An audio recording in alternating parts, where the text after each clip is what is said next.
போராட்டம் போராட்டம் நாடார் உணர்வுகளின் போராட்டம் போராட்டம் போராட்டம் நாடார் பிறப்புக்கு போராட்டம். அனைவருக்கும் எனது இனிய மாலை வணக்கம். எல்லாருக்குமே தெரியும் எழுத்தறிவித்தவன் இறைவன் என்று. நமக்கெல்லாம் எழுத்தறித்த இறைவன்னா அப்ப நம்ம கர்ம வீரர் காமராஜர் அவர்கள் தான். எல்லாருக்குமே தெரியும்.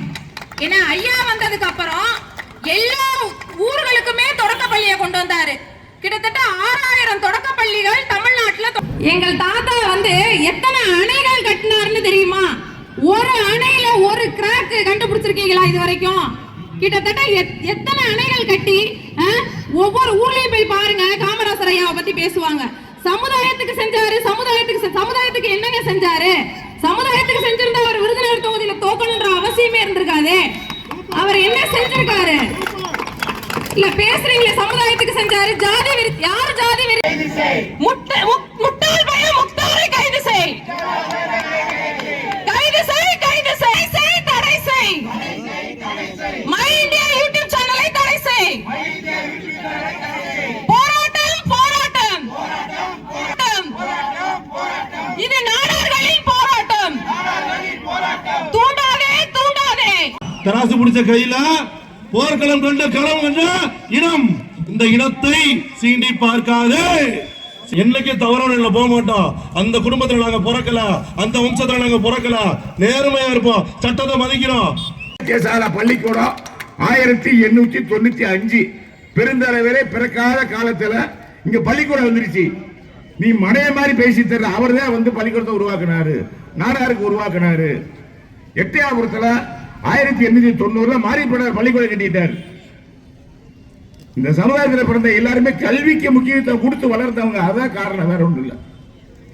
காமராஜர் ஆரம்பிச்சாரு, ஏழைகளுக்காக செஞ்சார். ஏழை மக்களை உயர்த்ததுக்காக உழைப்பை கொடுத்தார். டேம் கட்டினாரு, அதுல லஞ்சம் வாங்கினாரு. முட்டாப்பையில 14வது சர்க்கரை ஆலை, பாடியரவன் சர்க்கரை ஆலை. அந்த ஆளை வந்து எதுனா அவரை போய் நீ அசால்ட்டா. காமராஜர் வந்து லஞ்சம் வாங்கினாரு, டேம கட்டினாரு, சமுதாயத்துக்காரர்கள் கொடுத்தாரு. அவரை மாதிரி ஆளே இல்ல. எதுல ஆளே இல்ல. லஞ்சாவளி மண்டை விடுத்து செத்து இருக்கணும். நீ சாகல, சரி பழிச்சு போ. நீ என்னெல்லாம் அசிக்கப்பட வேண்டி இருக்கோ தெரியல. ஏற்கனவே முன்பாக பேசிய சகோதரர் சொன்ன மாதிரி உனக்கு நல்ல வாழ்க்கையா இருந்ததுன்னா நீ ஓப்பனா பகிரங்கமா மன்னிப்பு கேட்டு. தெரியாம நான் சொல்லிட்டேன், எல்லாரும் மன்னிச்சிருங்க. நீங்க காமராஜர் பக்தர்களே என்னை மன்னிச்சிருங்கன்னு சொல்லி. பனங்காட்டுப்படை கட்சியின் ஒன்றிய செயலாளர் அண்ணன் தேவராஜ் பொழுது பேசுவார். பேசலாம்.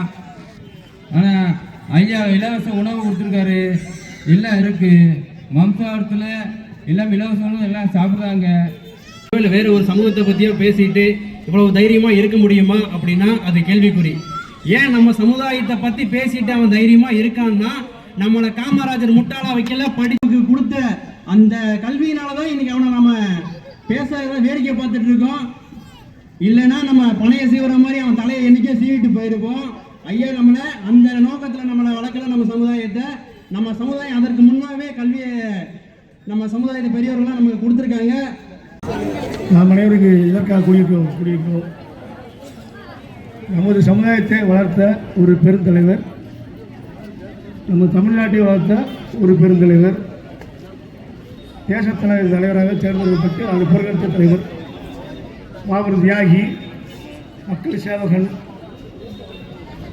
குழந்தை முதல் வயது வரை அனைவருக்கும் தொண்டு செய்து தன் வாழ்வு இறுதி வரை பயிற்சி செய்தவர்.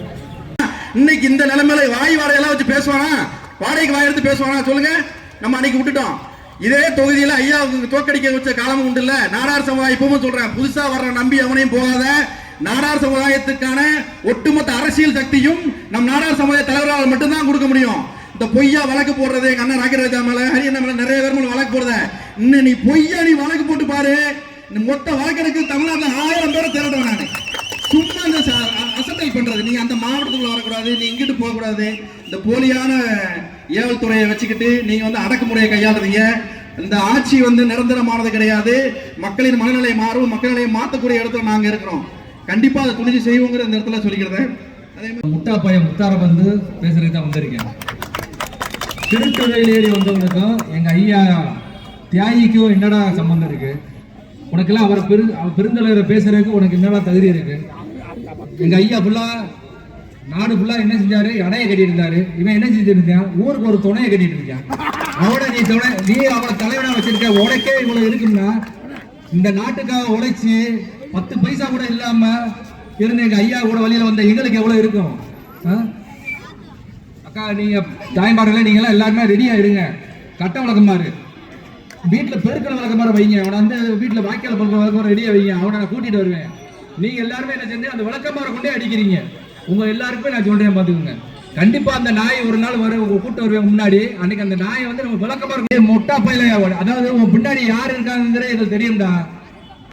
நீ வந்து எங்களை வந்து எங்க சமுதாயத்தை வந்து இவ்வளவு கேவலமாகவும் கீழ்த்தரமாகவும், அது என்னடா நீ கள்ள நோட்டு அடிக்கிறேன், அதுக்கு ஒரு ஆதாரம் இருக்காடா? நீ முதல்ல சொல்லு. கள்ள நோட்டு அடிச்சிருக்காங்கன்னு சொல்லி நீ வந்து சொல்றியோ, அதுக்கு ஆதாரம் இருக்கா உன்ட்ட? 18 மணி நேரம் உழைக்கிற சமூகம் எங்க சமூகம். தமிழக இந்திய நாட்டுக்கே வந்து வரி கட்டுறது, வரிக்கே வந்து சொல்லிக் கொடுத்ததே எங்க நாடார் சமூகம் தான்டா. அது உனக்கு தெரியுமாடா? அது இல்லாம கலப்படங்கிற நீ வந்து பாருங்க. இன்னைக்கு வந்து தமிழ்நாட்டுல வந்து வெறும் இந்தியாவிலே வந்து எல்லா பொருளுக்கும் விலை வைக்கிறதே எங்க நாடார் சமுதாயம் தான்டா. அதை பத்தி உனக்கு தெரியுமா? முட்டா பையில எவ்வளவு கொடுக்குற ஒரு எச்ச காசு காண்டி இப்படி வந்து குலைச்சிட்டு தெரியலையாடா நாய. உன்னெல்லாம் வந்து இதோட வந்து முடிச்சிருங்க. அண்ணன் சொன்ன மாதிரி தான், இல்லைன்னா நாங்க முடிச்சு வச்சிருவோம். பாத்துக்கோ, இதுதான் நடக்கும். பாத்துக்கோ, சில்டர் ராயெல்லாம் பேசுது. இதை வந்து எப்பவுமே ஒரு காலம் நம்ம வந்து அனுமதிக்கவே கூடாது. நம்ம ஐயாவை பத்தி யாரு பேசுறாலும் சரிதான், எந்த இடத்துலனாலும் சரிதான், சிறப்பை கொண்டே அடிக்கலாம். அவனை பாத்துக்கோங்க.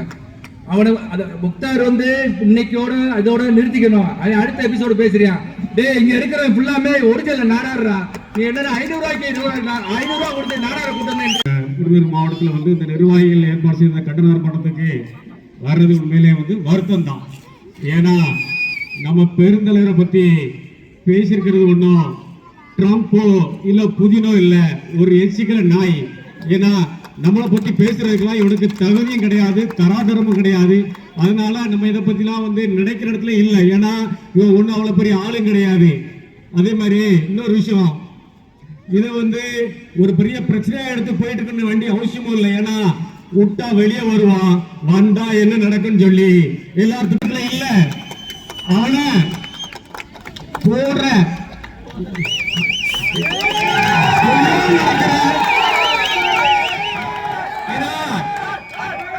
இந்த சமூகத்துல எங்களை ஏசிட்டான், எங்களை பேசிட்டான்னு சொல்லி எந்த வழக்குக்கும் போய் எங்களுக்கு வழக்கம் இல்ல. எங்களை பேசினவன ஐயா நாங்க பேசிட்டோம் முடிச்சிட்டோம் அப்படின்னு எங்க போய் தான் பழக்கம் இருக்க தவிர, அதனால சீனியரை தப்பா இருக்காது. சீனியரை போன ஒரு மீட்டிங்ல பேசும்போது சொன்னாங்க, அவனை யாராவது போய் வெட்டிட்டு வாங்க, நான் வழக்கு பார்க்கனாங்க. சீனியர் அப்படி சொல்லிக்க கூடாது. அவனை நானே போய் வெட்டிட்டு நானே ஜெயிலர் தீர்ப்புன்னு தான் சொல்லணும். அதுதான் எனக்கு ஆசை. நம்ம சமூகத்துல பிறந்த யாரும் போல இல்ல. ஐயா நீ செய்ய, ஐயா நீ செய்ய சொல்லிக்க கூடாது, நான் செய்வேன்னு சொல்லணும். புரியுதா? ஐயா அவரு செய்யட்டுங்க. நிறைய வலைதளங்கள்ல பதிவு போடுறாங்க, சங்கங்கள் என்ன செய்ய, நீ என்ன செய்யற போத அடுத்தவனை பத்தி எல்லாம் பேசாத. அந்த சமூகத்துல ஒவ்வொருத்தரும் பிறந்த ஒவ்வொருத்தருக்கும் ஒவ்வொரு கடமை இருக்கு. உங்களை ஆள்றது யாரு? இன்னொரு சமூகத்தை சேர்ந்ததானே. ஏன் நீங்க அவையா நீங்க இன்னும் முயற்சி பண்ணல? அடுத்த சமூகம் நம்மள ஆளுது, நீங்க வேடிக்கை பாக்கீங்க.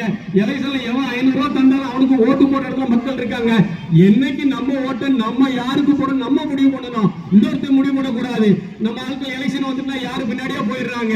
அது எந்த கட்சிக்காரன், அவன் நம்ம தான் சமுதாயத்துக்கு என்ன செய்யறான், இந்த சமுதாயத்துக்கு அவன் வந்தா நம்ம உதவியா இருப்பானா, எதை பத்தி சிந்திக்கிறது இல்ல. நம்ம சமுதாய ஆட்கள் நிறைய, நம்ம ஆலங்குளத்தான ராஜா. அந்த வகையில என்னுடைய தலைவர் பழங்காட்டு படை கட்சியான தலைவர் ராக்கெட் ராஜா அவங்க இந்த சமுதாயத்துக்காண்டி தன்னுடைய வாழ்க்கையை அர்ப்பணிச்சு எத்தனை ஆண்டு காலம் சிறை கழிச்சு இன்னும் எந்த வகையிலும் காம்ப்ரமைஸ் இல்ல. கடந்த எலெக்ஷன்ல ஆலங்குளத்திலயா இருக்கட்டும் இல்ல களக்காடுலயா இருக்கட்டும், நாங்க இடைத்தேர்தல்ல எத்தனையோ கமிட்மெண்ட்கள் எவ்வளவோ பேரம் பேசினாங்க. எந்த பேரம் பேசுறதுக்கும் இந்த ராக்கெட் ராஜா விலைக்கு வாங்க முடியாதுன்னு ஒட்டை சொல்ல உறுதியா நின்றாரு. அப்ப போடல விட்டுருவோம், அவன் போடுற காலம் வரும், அன்னைக்கு நம்ம அதை செய்வோம் கண்டிப்பா. அதனால அது திட்டையும் இன்னைக்கு பேசிட்டு போடுறது இல்லாம என்னைக்குனால இதே வீரம் இந்த மனசுக்குள்ள என்னைக்கும் சரி, இன்னைக்கு வந்து நம்ம சமூகத்தை பேசிட்டா இவனை விடக்கூடாதுங்கிற ஒரு எண்ணம் நம்ம மனசுக்குள்ள இருக்குன்னா அது என்னைக்கு நடந்தே தீர்ந்து விடைபெறுகிறேன். நன்றி, வணக்கம். போராட்டம் இது நாடார் தூண்டாதே தூண்டாதே